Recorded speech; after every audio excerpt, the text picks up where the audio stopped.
What is going on, everybody, and welcome back to the Locked On Pirates podcast. I am, of course, your host who does the most, Ethan Smith. Hope you all are having a phenomenal Tuesday, March 22nd. And we got a lot of stuff to cover today here on the Locked On Pirates podcast. But before we do, thank you so much for making me your first listen of the day every single day here on the Locked On Podcast Network. I can't thank you all enough for tuning in on YouTube, Spotify, Odyssey, Google Play, all that good stuff. But on today's episode, Travis Swaggerty and others were optioned, but we're going to focus a little bit on Travis Swaggerty, who we didn't get to see play at all in the spring before being optioned. Mitch Keller and his importance to growing a contender, not this year, but in the future, is going to be very important based on his play this year. And the Oneil Cruz decision that everybody is going to be waiting for this spring is going to be a very tough decision to make, and it's going to probably make some Pirates fans upset. But we'll cover all that and more today on today's episode of Locked On Pirates. And you already know when the intro hits, it's time to get real. So let's have a fun episode. You are Locked On Pirates, your daily Pittsburgh Pirates podcast. Part of the Locked On Podcast Network, your team every day.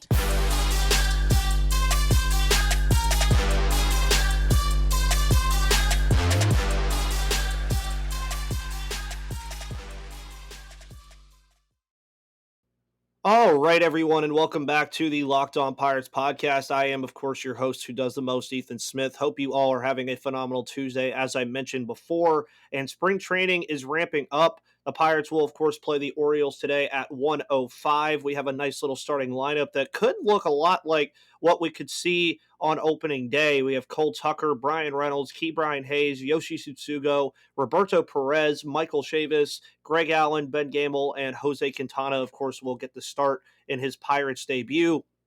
So very interesting starting lineup there, but I wanted to talk today a little bit about the players that were optioned, of course, a few hours ago. The Pittsburgh Pirates optioned outfielder Travis Swaggerty to AAA Indianapolis. In addition, Ji-Hwan Bae, Cody Bolton, Michael Burrows, Henry Davis, Adrian Florencio, Matt Frazier, Nick Gonzalez, Kyle Nicholas, Carmen Mlodzinski, Quinn Priester, Tanaj Thomas, and Jared Triolo were assigned to minor league camp.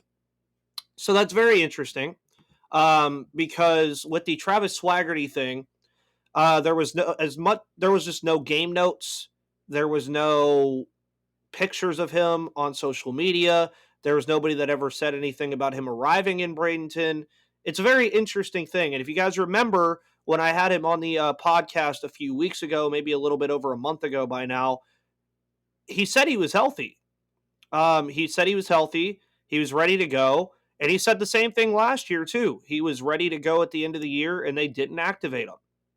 So, really, a lot of this boils down to making fans think. So, I want to know your thoughts on the Swaggerty situation on Twitter at Locked On Pirates, but it makes fans think a little bit. It's going to be very interesting to see how this Travis Swaggerty situation unfolds, because I would say, out of all the outfielders that we've talked about on this podcast before ad nauseum this offseason that would be ready to contend with the Anthony Alfords and the Greg Allens of the world for an outfield spot, Travis Swaggerty is probably the guy who's at the top of the list. He'd be fighting with Kanan Smith-Njigba, who we got to see get some at-bats. Matthew Frazier could have potentially pushed a little bit, but I don't think he'll push enough. Cal Mitchell has looked pretty good as well. Jack Sawinski, but also some of those guys are going to probably start the season in Double-A.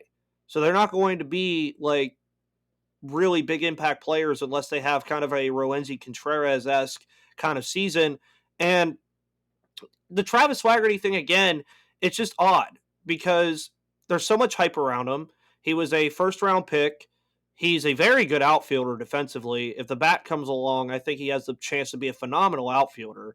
But he was hurt most of last year. Of course, in 2020, they didn't play minor league baseball in 2020. So he really hasn't played a ton since 2019. And if he's having setbacks with the shoulder injury, sure, I understand that. But there's just no communication on the issue at all. I mean, we've seen the Pirates say nothing about Travis Swaggerty except that tweet that we got a few hours ago saying that he was optioned to AAA Indianapolis. That was about it. And I don't know how to feel about it. But the other ones, in addition, like to the guys that were also reassigned to minor league camp, doesn't surprise me. The minor league season does start before the major leagues this year, and it's also going to be slated to be a longer season. I believe AAA is playing its longest season it has ever played. So it doesn't surprise me that guys like Kyle Nicholas, Matt Frazier, Henry Davis, those guys who you probably know are not going to be on the roster. Most of those guys are not going to be on the roster at all, I don't think, this year. Maybe Michael Burrows, maybe Cody Bolton, who shouts out to Cody Bolton for getting back on the mound after some of his injury history as well. Uh, but yeah, getting those guys away to minor league camp, I think, was a smart move just because the season is going to be so much longer. It's going to be an interesting year for the minors as well for Pittsburgh. There's going to be a lot of players to watch. But the Travis Swaggerty thing, I just wanted to highlight it because it's just very confusing. It's very interesting to see that we just haven't seen anything from him. And I even went on his Twitter feed and he hasn't tweeted anything, liked anything, commented on anything, and he was excited to get back to baseball based off the interview. If you guys want to go listen to that interview, it's on YouTube, it's on Spotify, Odyssey, wherever you get your podcasts. And he was saying he was excited to get here. He's excited to make the call up. He said his main goal this year was to get up to Pittsburgh. And right now, we just haven't heard anything from him. And that concerns me a little bit. It concerns me from a communication front with the team, not just telling us directly if he's had a setback with the shoulder.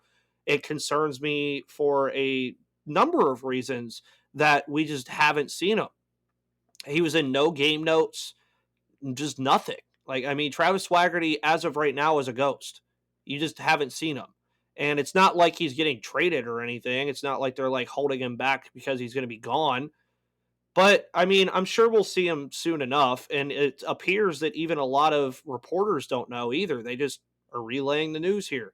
And that's going to be an interesting tidbit to follow over the next couple of weeks because I mean, the season starts in a couple of weeks. Spring training will be done soon. And the fact that he got no spring training um, action is very concerning. That is concerning to me. I would have at least liked to see him maybe play the outfield and he doesn't even have to bat or something, but I don't know what else there is to really see about it. I mean, I want to see Swaggerty succeed. The dude is great. I've had him on the podcast multiple times. He's a phenomenal player. I think he has really great defense. I think his bat will come along eventually, but if he's not getting reps, that's a big issue. And he needs the reps to eventually get there to the point to get on the major league roster. And I don't know how he does if he doesn't get them because if with every Kanan Smith and Jigba, Cal Mitchell, and Jack Sawinski at bat that they get, it appears more and more that Swaggerty might fall behind the curve. And then you have to have a real conversation about where he fits in the future because I consider him a part of the future here. I really do. And I will continue to do so. But we'll see how it turns out for him. I mean, again, we'll see. Who knows? Maybe he does come up. Maybe it's just a precautionary thing. Maybe it's not. Who knows? But before we get into talking about Mitch Keller and his importance into growing a contender, especially starting this year, I want to talk to you guys about BetOnline. BetOnline.net, of course, is where the game starts. It's that time of year again as college basketball's tournament is finally upon us for March Madness. From all the latest odds, contests, and player props, BetOnline.net is the number one source for all your sports betting needs and info. BetOnline remains the best spot for all of your sports scores, podcasts, and news this season, and it's not just basketball. BetOnline is your continued source for all your sport wagering needs, including live betting and your favorite Vegas casino games. Head to the website today or use your mobile device to learn more about the trends in action. And BetOnline, of course, is where the game starts. And make sure you use promo code LOCKEDON to receive your 50% welcome bonus. So moving it forward on today's episode, Mitch Keller. We finally got to see him pitch the other day, and he looked great. He looked great. I thought I really liked what I saw from him. His fastball was touching very high, so he's gained some of that velocity back that he wanted to get. And Gary brought up a nice thing yesterday on yesterday's episode when we were talking about things we liked and what we didn't like from spring training over the first weekend. And we brought up the pitching staff, and Mitch Keller is going to be very important. Alongside some other guys too. I would assume Roansy Contreras is going to have a very good 2022. I think he's going to cement himself in this rotation at some point. It might not be right away. He might not start immediately, but I think he'll be there. Then you have the guys like JT Brubaker, Bryce Wilson, Max Kranick, those guys who all have a chance to cement themselves in the rotation. But Mitch Keller, for all intents and purposes, has barely played a full season of Major League Baseball over the course of the time he's been with Pittsburgh. He's pitched 170 innings. You go look at most stats from guys who are in rotations all year, 170 innings is around what they float around, maybe 150. So maybe he's pitched a little bit more than that. But I think this year, if he improves enough, which we saw the electric bullpens, we saw the electric stuff that he had in offseason, we saw his spring training debut where his breaking stuff looked good. Thank God he's okay after taking that line drive off the leg. But his importance to growing a contender is more important, I think, than a lot of the other prospects in this system, because I still consider Mitch Keller a prospect. We've seen him pitch. He's been horrible. We know that, but he's shown signs. He's still a prospect. He's still a very young guy. And if he figures it out this year, man, with that velocity on that fastball, the main thing that I liked that I saw from that with his fastball was he had movement on it again. He wasn't just throwing ducks up there to be hit and be out of there. Like, he was throwing the ball very nicely. I thought that he had a lot of good control on his fastball. The breaking pitches could have been a little bit better, but I'm not going to nitpick when he pitched very well before getting hit by that ball and that line drive.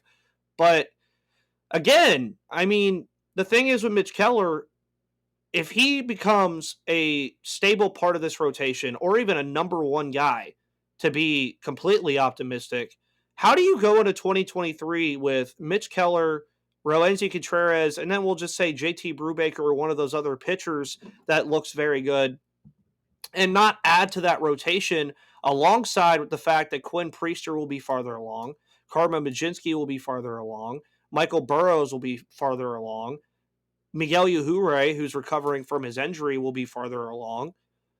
How do you not go into 2023 and add in that rotation from free agency? That would be criminal for the Pirates not to do that if they have 3 starting caliber pitchers in their rotation. And it could be anybody. I mean, Mitch Keller, I put the importance on him because I think he's under the biggest microscope to do so. And if he does it, that takes a huge burden off of what the Pirates are trying to do with their pitching staff. Of course, you're going to have Jose Quintana getting reps this year. That's why they brought him in. But if Mitch Keller can cement himself alongside another player like a Brubaker or a Bryce Wilson or a Zach Thompson even, who looked pretty good in his spring training debut as well, I just don't see why even guys like Dylan Peters, who are here right now, would even be getting starting reps. And then on top of that, again, why would you not add to that with some back end of the rotation guys or some top guys to move those guys down? That would be criminal for the Pirates not to do that. And again, this is just me spitballing because maybe Mitch Keller doesn't do it. Maybe he just ends up being the same old Mitch Keller. But then there's another conversation to be had. What do you do with Mitch Keller if he just never figures it out? I mean, if he never figures it out, you have a real problem because you've invested so much time into this kid. You've invested so many things into him. And then that's going to cause a trust issue amongst the fan base because Mitch Keller was a former top 100 prospect and couldn't figure it out. So who's to say Zach Thompson will? And that's what I'm saying. And that's where his importance on growing a contender grows by the day. It grows by the start. Every 5 starts, we are going to put Mitch Keller under a microscope. We're going to do the same thing with Roansy Contreras. We're going to do the same thing with Zach Thompson. We're going to do the same thing with Max Kranick. We're going to do the same thing with JT Brubaker. The only one that you're not going to care that much about is Jose Quintana, because Jose Quintana is not a part of the future of this team. He is the 2022 version of Tyler Anderson. You're hoping that he gets maybe a sub-4 ERA, looks good, limits the runs, limits the home runs like Tyler Anderson did, and then you offload him for prospects at the trade deadline. That's what you hope. But we'll see. Mitch Keller, on the other hand, his importance and the reason why he's always put under so much pressure is because if he becomes a very good pitcher and a top-end starter on this team as it is right now, the Pirates could be buyers in 2022 offseason, in the 2022-2023 offseason for pitchers, or even in the trade market. There's always pitchers available in the trade market. So why not say that if Mitch Keller, as I just mentioned, turns out to be a top-end guy along Roansy Contreras and maybe one other player, you got to add, man. It's hard to build a pitching staff when you're a rebuilding team. It really is. But also, the biggest thing with this is if Mitch Keller can help this team grow into a contender, you don't have to rush Quinn Priester. You don't have to rush Carmen Mlodzinski and Michael Burrows. You don't have to rush Tanaj Thomas. You don't have to rush those guys getting up here. They'll just be insurance when you're a contending team and you bring them up for September call-ups and you can see them come up and they can knock it out of the park when you need them to. That is the goal that the Pirates should have in mind right now. They should have in mind to build a roster that does not force its prospects to be rushed. You heard what I said. I know we all want to see our prospects up here. We want to. But it's not the nature of baseball. Every winning team never rushed their prospects up. They built a winner, and then they brought the prospects up gradually. And that's one thing that I think a lot of us need to talk about here on the Locked On Pirates podcast. And there's a lot to talk about with that, particularly one player.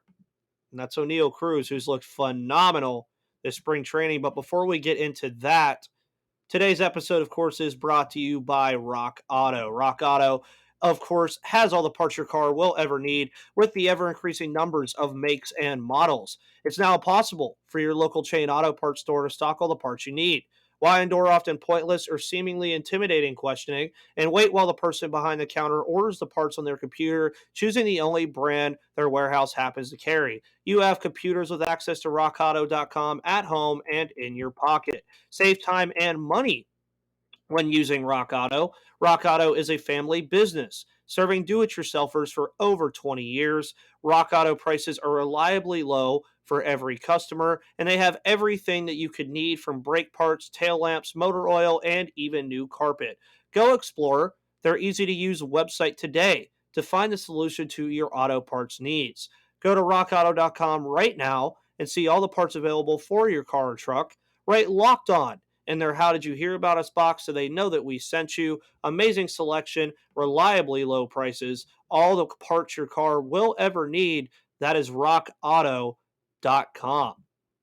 And to cap off today's episode, we're going to talk about everybody's favorite player in Pittsburgh Pirates history, Oneil Cruz. Oneil Cruz, of course, has just looked phenomenal this spring outside of missing a routine ground ball. Couldn't be happier with what I've seen from Oneil Cruz. He's looked phenomenal. 6'7" shortstop. Has looked great.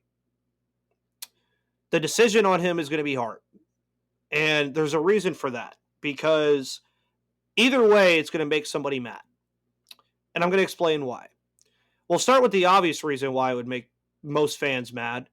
Is if he's optioned to AAA and he continues to do what he's doing in spring right now, like if he keeps this up on a routine basis, like if he just keeps doing it and he's not on the major league roster, people are going to be upset for good reason. I mean, he's arguably the second or third best hitter on this roster right now, based off of what I've seen.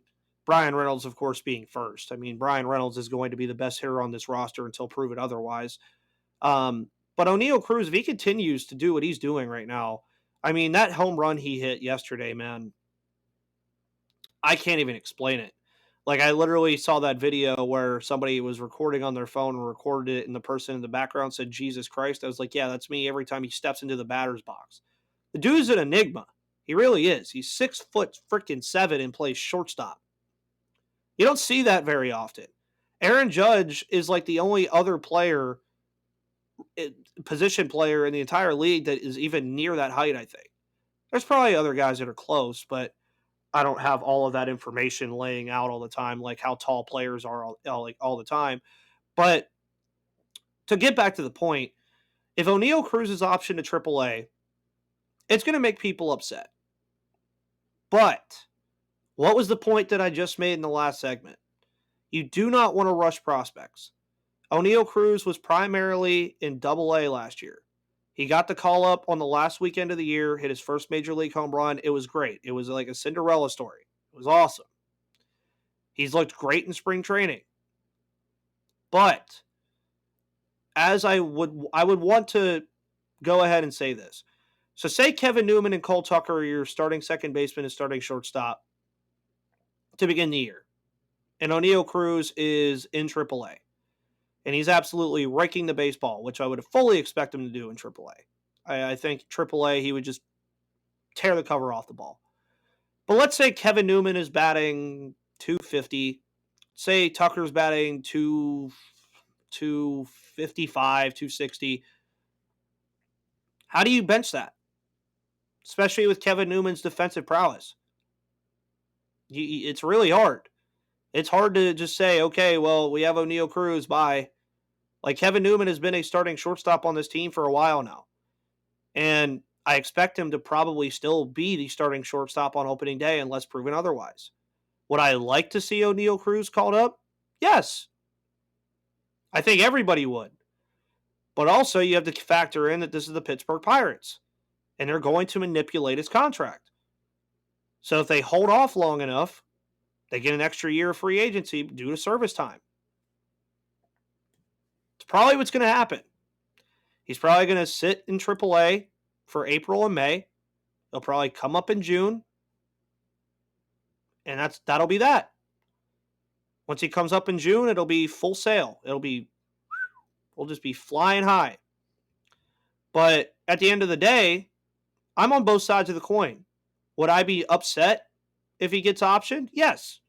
I want to see Oneil Cruz play. Dude's freaking amazing to watch. He's an awesome player to watch. I mean, I don't know if anybody else has anything to say about that. And also, it's very oddly enough funny that nobody ever brings up the fact that Oneil Cruz was acquired from the Los Angeles Dodgers for Tony freaking Watson. Put that into perspective for a second. Oneil freaking Cruz was acquired from the Los Angeles Dodgers for Tony Watson. Let that sink in for a second.